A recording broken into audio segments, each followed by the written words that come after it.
I've been scammed before. One of the ways you know you are dealing with scammers is that they want you to pay now. A scammer doesn't want you to think. So when I was scammed, they told me, they said they were bringing a load from America. Then the guy said his wallet dropped inside. I didn't think. The wallet contained $25,000. Now they stopped the wallet at the airport and they are saying they have to bail it out with some money. Say once the wallet gets to you, we're going to give $5,000. That was what me I had. 5,000. Where was I? Ilefe. I will pass on the road trekking and I'll be looking at, see, we're going to get this place. We'll break these shops together. People are babbing there. People are watching ball here. I wasn't thinking. I want to show you something very powerful. So I went to go and meet a sister in church. And I said, please, because I didn't have money when they said I should pay money. I didn't have. I told the sister, I said, please, can you borrow money? She said, pastor, this money is my school fees. I said, give me. We're about to be rich. So she gave me. Then these scammers wanted more. I still borrowed some more. Then they wanted more again. So I said, I'm done. This is what I have. At least let this in land. Then I'll take out of it. So one day they called me and they didn't know they were calling me. So I picked it. And for like 16 minutes, I was hearing pidgin English. A guy who has been speaking for now. My saliva dried. I started running temperature. But I noticed something in their strategy. They were not giving me room to think. This is the way you will know thieves and correct laborers. To establish doctrine, it takes teaching and labor, and you give people breathing space. Any doctrine I try to establish without giving you room to think is a lie. If I tell you that anybody who is doing against what I'm saying is a liar or a thief or a scammer, Bible doctrine are not established by saying any pastor who take tithe from you is a scammer. You labor by showing line upon lines, precept upon precept, that there is a difference between the Levitical order of tithes and the Abrahamic order of tithes. Levite was in Abraham's loins when Abraham gave tithe to Melchizedek.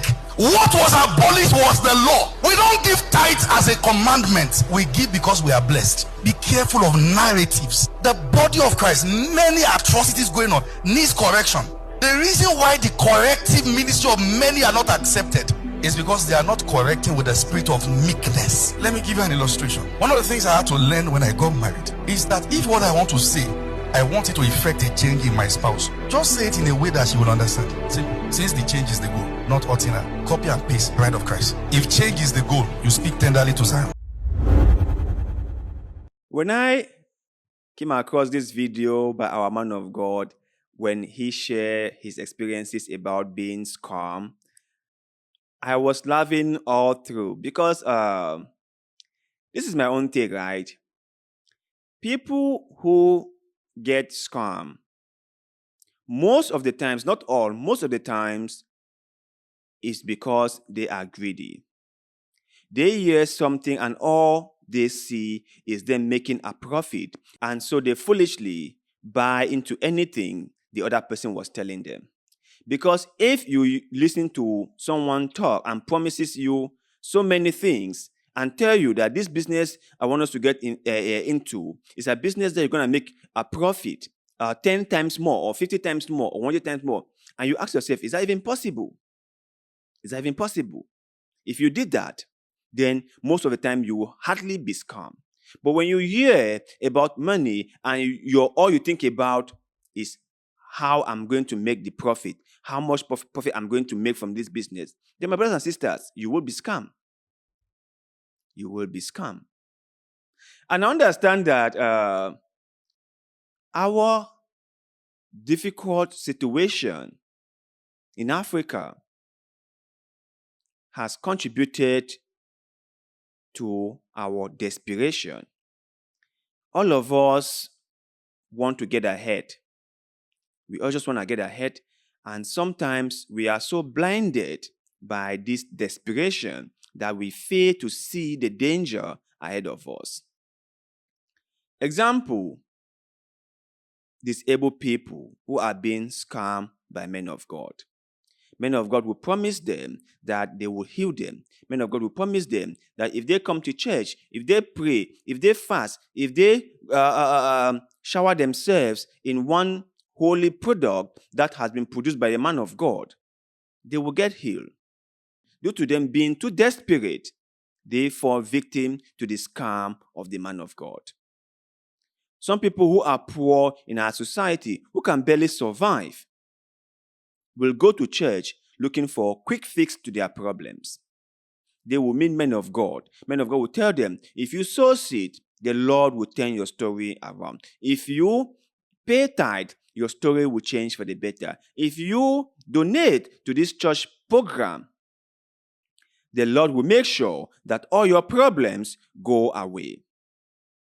And you, rather than working slowly and consistently in solving your own problems, you will rather look for a quick fix to those problems. And so you will cover your hard-earned money and give to men of God, who will then scam you, because after doing all those things, nothing will change.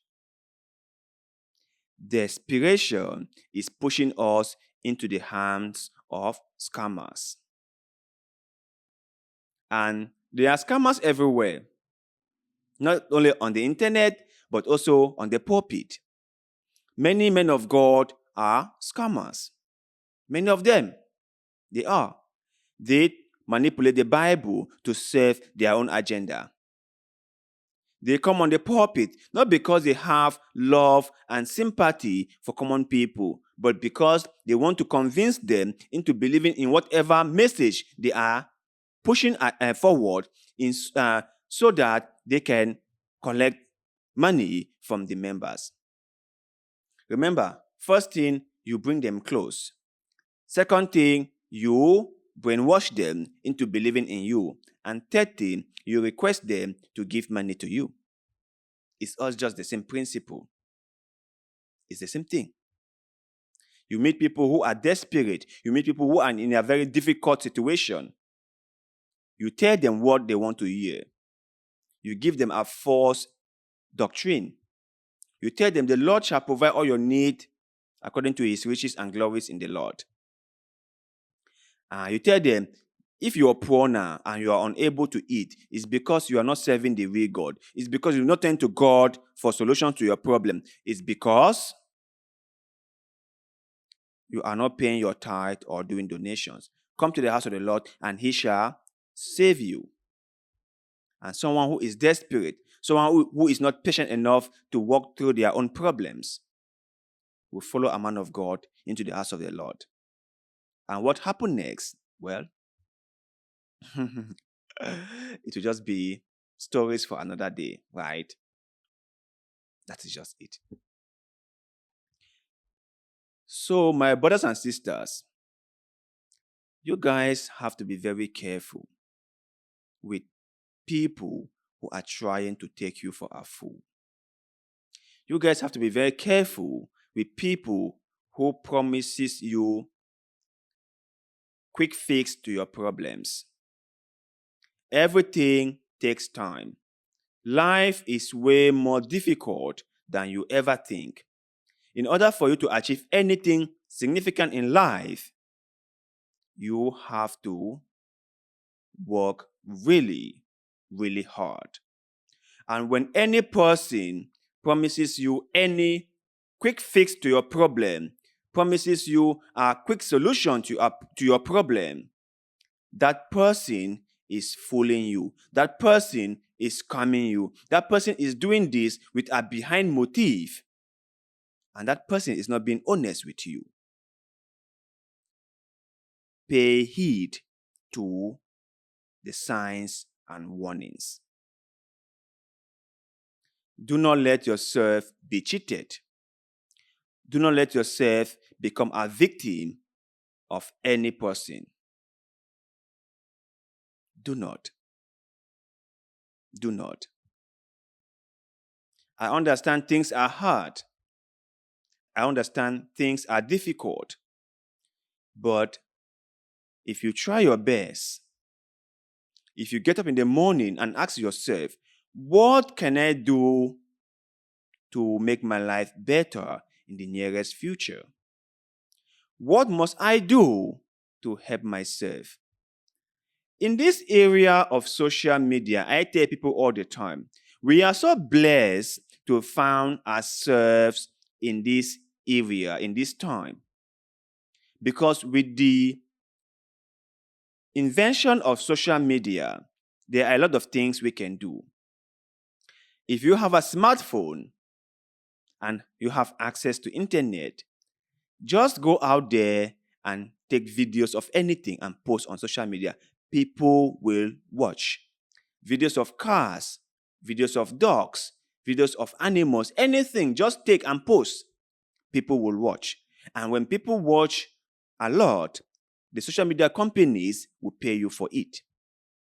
And you can start doing that as a profession. And within 1, 2, 3, 4, or 5 years, you must have mastered your skills on how to create videos that people want to watch. And from there, you can start reaping the reward of your labor. Remember, everything takes time. Everything. And whenever you are looking for a quick fix to your problems, whenever you think that solutions just have to come like this, within a twinkle of an eye, you must have solution to your problem. When you think that way, you are putting yourself in a very bad situation. You are pushing yourself into the hands of dubious people, and those people will take advantage of you. Be very careful. Be very, very careful.